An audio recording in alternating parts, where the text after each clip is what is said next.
दुष्यंत जी, क्या कहना चाहेंगे? आज एक दिन का उपवास। एक दिन का उपवास नहीं है, तो पिछले 10 दिन से तो मुख्यमंत्री आवास के बाहर चल रहा है। जी। हमारे चुने हुए प्रतिनिधि एक चुने हुए जनता के द्वारा चुने हुए भ्रष्ट मुख्यमंत्री के खिलाफ, जिसने सेवा करने की बात कह के और दिल्ली की सत्ता हथियाई है। जी। नगर निगम जो सेवा कार्य, असली सेवा कार्य नगर निगम करती है, जी। उसमें कार्यरत कर्मचारियों की तनख्वाहों का भुगतान ठीक समय पर ना हो पाए, इसलिए मुख्यमंत्री जी नगर निगम का पैसा रोक के बैठे। पिछले 10 दिन से हमारे चुने हुए प्रतिनिधि मेयर, जो तीनों एमसीडी के मेयर हैं, स्टैंडिंग कमेटी चेयरमैन, नेता सदन, मुख्यमंत्री जी से बात करने के लिए उनके आवास के बाहर बैठे हैं। लेकिन जनता के द्वारा चुना हुआ मुख्यमंत्री जनता के द्वारा चुने हुए प्रतिनिधियों की बात नहीं सुन रहा है। बड़ा दुर्भाग्य की बात है। आपको लगता है कि आपके लोगों के एक दिन के उपवास से वो सुन पाएंगे? ये एक सांकेतिक धरना है, जिससे हम मैसेज देना चाहते हैं, जनता को सही जानकारी मिल जाए, कर्मचारियों को सही जानकारी मिल जाए। हम अपने कर्मचारियों के साथ में, लेकिन जनता तो आप लोगों के उपवास पर बिल्कुल विश्वास नहीं कर रही। नहीं, ऐसा आप कह रहे हैं, हमें ऐसा नहीं। हम नहीं कह रहे, जनता की बात करें। जनता ये कहती है कि एमसीडी तो खाल उधेड़ती है। नहीं, ये गलत बात है। एमसीडी में जो ठेली खड़ी है तो पैसा, लेंटर डालो तो पैसा। नहीं, ऐसा कुछ नहीं है। अगर ऐसी बात पहले अभी कोई है तो दिल्ली में भ्रष्टाचार निरोधक जो कानून है, उस पर दिल्ली सरकार के पास में अधिकार है। वो जांच कराए और जो दोषी हैं उनको जेल भिजवाए। बिल्कुल ठीक। और अगर ऐसा नहीं है तो जो आरोप मुख्यमंत्री जी भी लगा रहे हैं, अगर ऐसा नहीं है तो वो रिजाइन दे के घर बैठे हैं अपने जनता की सेवा करने के लिए। बीजेपी के कार्यकर्ता जनता की वो सेवा कर तो रहे। बिजली फ्री चाहिए जनता को, वो मिल रही है। पानी फ्री चाहिए, वो मिल रहा है। और क्या चाहिए? फ्री की खाना फ्री मिल रहा है, रहना फ्री मिल रहा है। ये फ्री की चीजों का प्रलोभन देकर ही वो दिल्ली में सत्ता पे काबिज हुए हैं। जी, आपने भी तो अच्छे दिन का वादा करा था। हमारे तो अच्छे दिन आ रहे हैं। अच्छा, जो हमने अपने सेंट्रल गवर्नमेंट के जो हमारे वादे थे उसके मुताबिक देखो कौन सा काम, ऐसा बड़ा काम हमने नहीं किया। खातों में 15-15 लाख तो आए नहीं। 15 लाख रुपए कोई खाते में डालने के लिए बात नहीं थी। वो गलत अफवाहें फैला रहे हैं। आप मीडिया तो समझदार लोग हो, आप ये समझो 15 लाख रुपया जो बयान दिया गया था वो ये था कि जितना पैसा विदेशों में हमारा है काला धन इन नेताओं ने जमा कर रखा है, अगर वो आ जाए तो प्रत्येक आदमी के हिस्से में 15 लाख रुपए आएंगे। पार्षदों की बात केजरीवाल नहीं सुन रहे और किसानों की बात मोदी जी नहीं सुन रहे। मोदी जी रोज बात कर रहे हैं, लेकिन समाधान नहीं, समाधान निकलेगा, बातचीत से ही निकलेगा ना।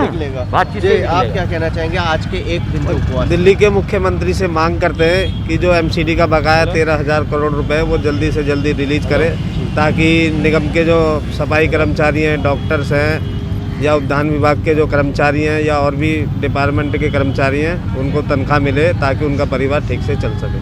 अरोड़ा साहब, आप क्या मैसेज देना चाहेंगे एक उपवास पर?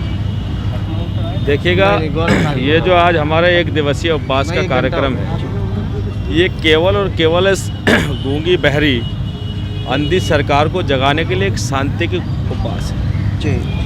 दूसरी चीज़ ये है कि जो दिल्ली नगर निगम के सारे कारपोरेटर, तीनों सदन के नेता, स्टैंडिंग कमेटी के चेयरमैन, तीनों एमसीडीज का आमला जो हमारा वहाँ बैठा है केजरीवाल जी के यहाँ पे, तो केजरीवाल साहब से हम कोई अपने पर्सनल खर्चे के लिए या कोई कारपोरेटर या कोई नेता सदन या कोई मेयर्स वगैरह अपने खर्चे के लिए 1 रुपया नहीं मांग रहे।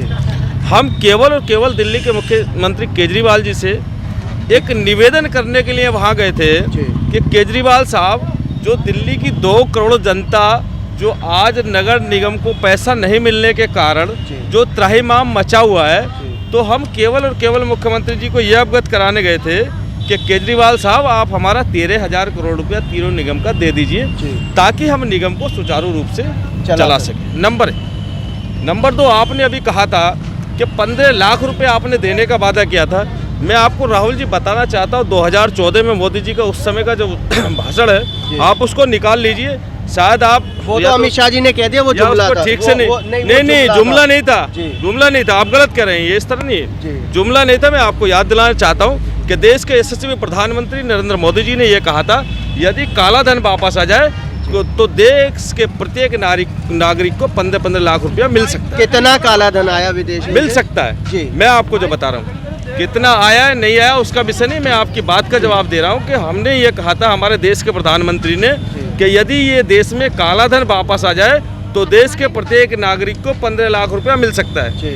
ऐसा देने का हमने कोई वादा नहीं किया, ना हमारे को मैनिफेस्टो में। तो मुझे ऐसा लगता है, आपसे विनम्र निवेदन है कि इस तरह ना उलझाओ और सीधे निगम से संबंधित बात करो। कितना काला धन लाए? जितना भी आया उससे क्या मतलब है। जब हमने ये कहा कि हमको वहाँ से पैसा मिलेगा तो हम उसमें 15-15 लाख रुपया प्रत्येक नागरिक को देश के मिल सकता है, ये कहा था। आगे बताएं आप। वही बात करें, क्या आपको लगता है आपके लोगों के एक दिन के उपवास से ये गूंगी बहरी केजरीवाल सरकार जागेगी? देखिएगा राहुल जी, तो हम अपना प्रयास कर रहे हैं, इस देश की नहीं इस दिल्ली की हमें फिलहाल तो दिल्ली बचानी है। 2 करोड़ लोगों की चिंता है और 2 करोड़ लोगों की चिंता करने के लिए भारतीय जनता पार्टी सुंदरनगरी मंडल का मंडल अध्यक्ष आपके सामने बैठा है। केवल और केवल अपने जो एमसीडीज के वर्कर्स हैं, कर्मचारी हैं, उनको पैसा मिल जाए, एमसीडी की जो हालात है उसमें सुधार आ जाए, निगम में जो भी काम पेंडिंग है उन कामों को हम करा सके। हम केवल और केवल इसलिए सांकेतिक धरना दे रहे हैं। अभी तो संकेत है, कहते हैं अभी तो अंगड़ाई है और बाकी अभी लड़ाई है। हम आपको बता रहे हैं दिल्ली के मुख्यमंत्री केजरीवाल साहब जी जो कायराना हरकत दिल्ली की जनता के साथ कर रहे हैं ना, वो चलने वाली नहीं है। प्रचंड बहुमत देकर दिल्ली की सत्ता में पहुंचाया और आपने एक बार नहीं 30 बार पहुंचाया। और आपने दिल्ली की जनता से ये वादा किया था कि हम दिल्ली को बेहतर सुविधा मुहैया कराएं। तो मैं ये मानता हूँ कि दिल्ली में जो एमसीडी वर्कर्स हैं वो दिल्ली के नागरिक हैं, दिल्ली में काम करते हैं, तो उनको बेहतर सुविधा मुहैया कराने के लिए धन की आवश्यकता है तो उनको धन दे दीजिए। हम तो आपसे मांग कर रहे हैं, रिक्वेस्ट कर रहे हैं, विनम्र निवेदन के साथ बैठे हैं। क्या कहना चाहेंगे आज के इस प्रदर्शन के माध्यम से? जी सर, मैं सुधा चौहान सुंदरनगरी महिला मोर्चा की अध्यक्ष हूँ और मैं तो यही कहना चाहूँगी अपने सीएम जी से कि भाई आप जो ये नकाब ओढ़ के जो बैठे हो इसको उतारो और जो आपने 13,000 करोड़ रुपए जो अपने संपत्ति जोड़ रखी है, ले रखी है, उसको दो और जिससे सबकी तनख्वाहें मिले और सब अपना घर परिवार चलाएं, क्योंकि 7-8 महीने से कोई तनख्वाह किसी भी कर्मचारी को नहीं मिली है। हमारा प्रदर्शन उन्हीं के खिलाफ है और किसी के खिलाफ कुछ नहीं है। भाई आइए। ऐसी ठंड में महिलाएं भी वहाँ पे पार्षद बैठी हुई हैं, बिल्कुल शर्म नहीं? इन्हें शर्म ही नहीं आ रही है बिल्कुल भी। वहाँ भी हम धरना दे रहे हैं, वहाँ पार्षदें भी बैठी हैं, 9 दिन हो चुके हैं उन्हें बैठे हुए और हम अब हर वार्ड में 1 दिन का उपवास रख रहे हैं, सुबह 10 बजे से लेकर शाम के 5 बजे तक। हो सकता है उनकी थोड़ी आंखें खुल जाएं, शर्म आ जाए, और अब भी शर्म नहीं आई तो आगे हम और भी कुछ करेंगे।